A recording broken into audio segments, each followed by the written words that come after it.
Good morning students. आज हम moral science में चैप्टर नंबर 8 पढ़ेंगे, रेस्पेक्ट योर एल्डर्स। कि अपने से बड़ों की रेस्पेक्ट करो, आदर करो उनका। बच्चों, वैसे तो हम लोग हमेशा से ही ये सुनते हैं, समझते हैं कि हमें अपने से कनेक्टेड हर चीज़ की रेस्पेक्ट करनी चाहिए, चाहे वो नेचर है, चाहे इंसान है, हमारे रिलेटिव्स हैं, फ्रेंड्स हैं, टीचर्स हैं, हर एक की। लेकिन यहाँ पर आपको चैप्टर में बताया गया है कि बड़ों की रेस्पेक्ट करनी चाहिए। What an elder sees sitting the young can't see standing. कि एक जो आपसे बड़े लोग हैं वो बैठे बैठे उस चीज़ को ऐसे आसानी से देख सकते हैं जो कि यंग इंसान खड़े होकर भी नहीं देख सकता।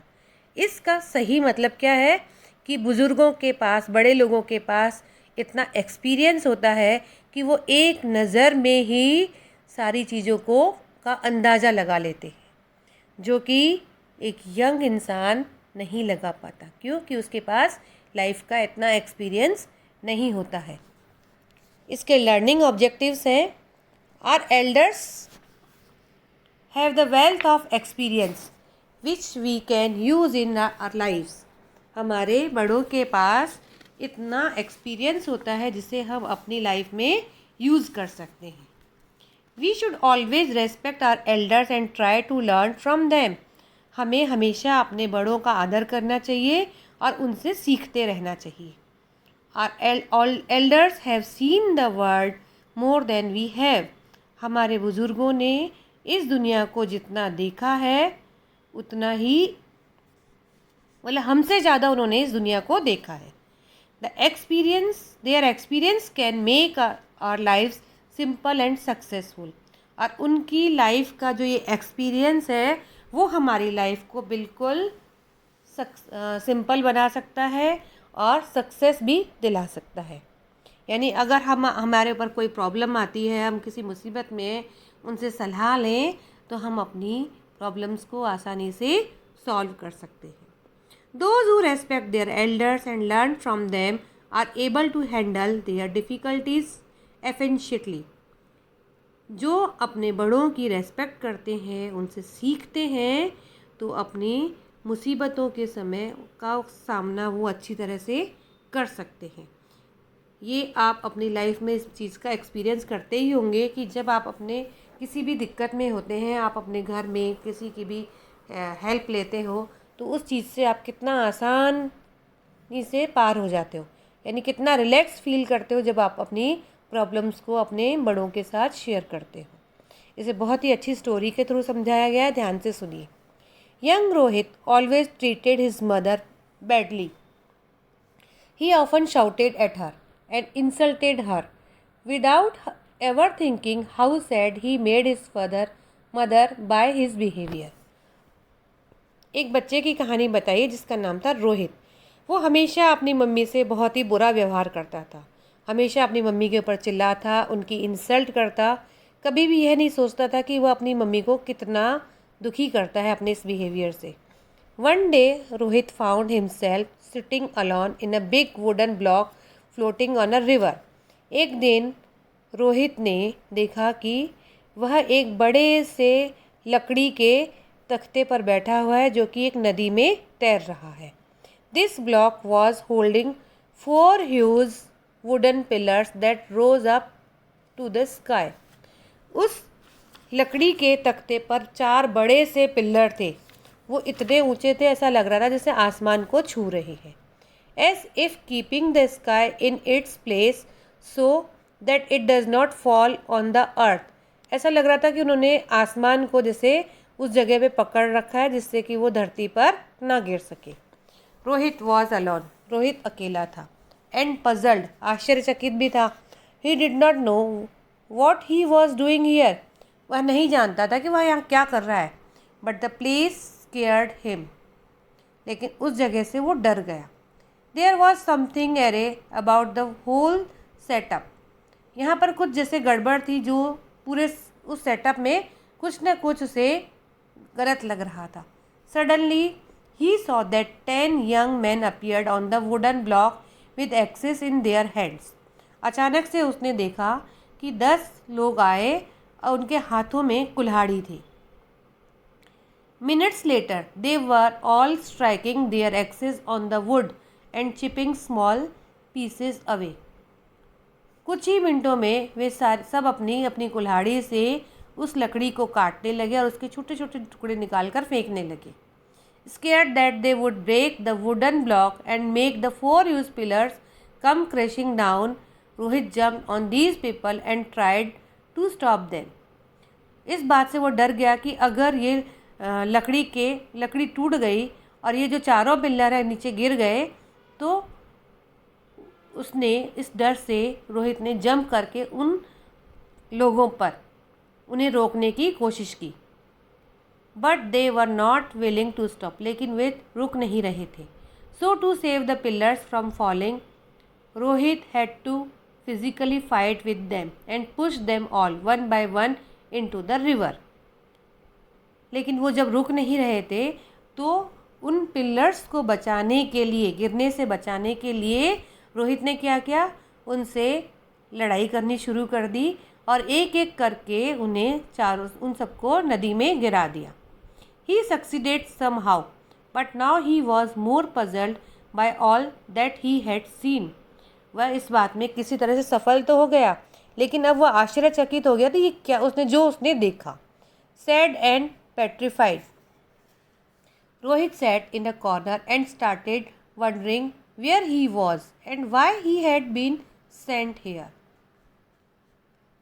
अब वह उदास होकर और डर कर एक कॉर्नर में जाकर बैठ गया और वह ये सोच रहा था कि आश्चर्यचकित हो रहा था कि वह यहाँ पर क्यों आया है, किसने उसे यहाँ पर भेजा है। Suddenly Rohit felt a soft hand stroking his hair.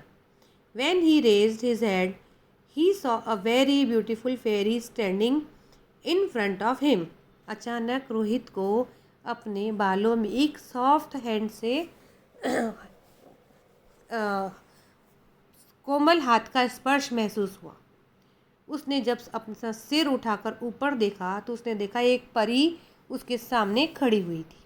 She asked, उसने पूछा, What are you thinking, Rohit? Rohit, तुम क्या सोच रहे हो? What makes you sad? किस चीज़ से तुम उदास हो?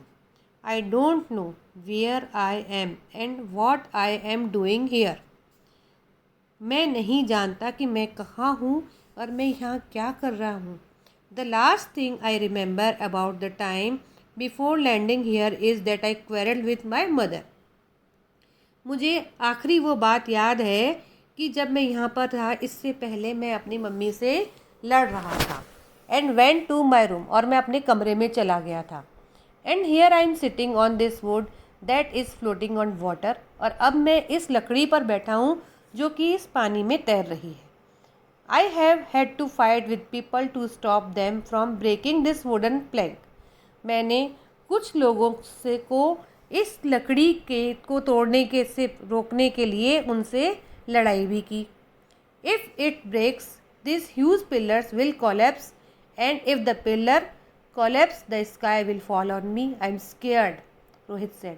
तब रोहित ने कहा कि अगर ये पिलर, लकड़ी के पिलर टूट जाते तो क्या होता, ये आसमान मेरे ऊपर गिर जाता। इससे मैं बहुत डर गया था। The fairy who wore a soft smile on her face said, Son, do you know what these pillars are? तब उस परी ने मुस्कुराते हुए कहा कि बेटा तुम जानते हो ये पिलर्स कौन है? Rohit shook his head and said he did not know. Rohit ने अपना सिर हिलाते हुए कहा कि वह नहीं जानता। द फेरी एक्सप्लेन्ड, तब उस परी ने उसे समझाया। These 4 pillars that hold the earth in its place are honesty, sincerity, respect and generosity. ये जो 4 पिलर हैं जो तुम देख रहे हो वो धरती पर, वो है ईमानदारी, आदर और बुद्धिमानी और सिंसियरिटी। और ये wooden block on which you are sitting right now are your elders, और जिस लकड़ी पर तुम बैठे हुए हो ये तुम्हारे बुजुर्ग हैं, बड़े लोग हैं। They keep the 4 greatest pillar together so that the sky does not come crushing down on you. और उन्होंने इस पिलर को पकड़ कर रखा है, इन पिलर्स को पकड़ के रखा है जिससे कि ये आसमान तुम पर नहीं गिरे। शी एडेड, तब वो आगे बोली, the fact is if we give due regard to our elders and learn from them how to keep the great pillars in their place the earth will remain as it should. सच बात तो यह है कि अगर हम अपने बड़ों की रेस्पेक्ट करें और उनसे सीखें कि किस तरह से ये पिलर्स यानी ये जो हमारे संस्कार हैं बने रहें, तो यह धरती ऐसे की ऐसी ही बनी रहेगी। Otherwise it will be crushed under the weight of the sky, नहीं तो यह आसमान के नीचे दबकर मर जाएगी। It is our duty to keep the all important wooden block intact, the rest of it will automatically stay intact.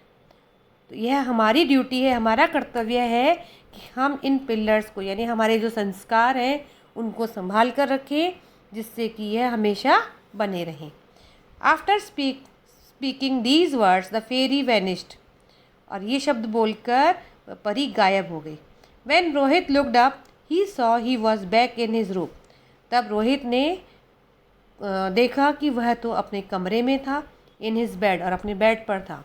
He had been asleep all along and it was all his dream, वह तो गहरी नींद में सोया था और यह सब उसका सपना था। But his dream had taught him a crucial lesson. Now he knew how important it was so regard his elders for ensuring the earth remained a happy place. लेकिन उसके जो सपने ने उसे बहुत ही अच्छा शिक्षा दी थी कि, और वह जान गया था कि किस तरह से अपने बड़ों की रेस्पेक्ट करनी है, उन्हें आदर देना है, जिससे कि ये धरती पर हमेशा हंसती मुस्कुराती रहे।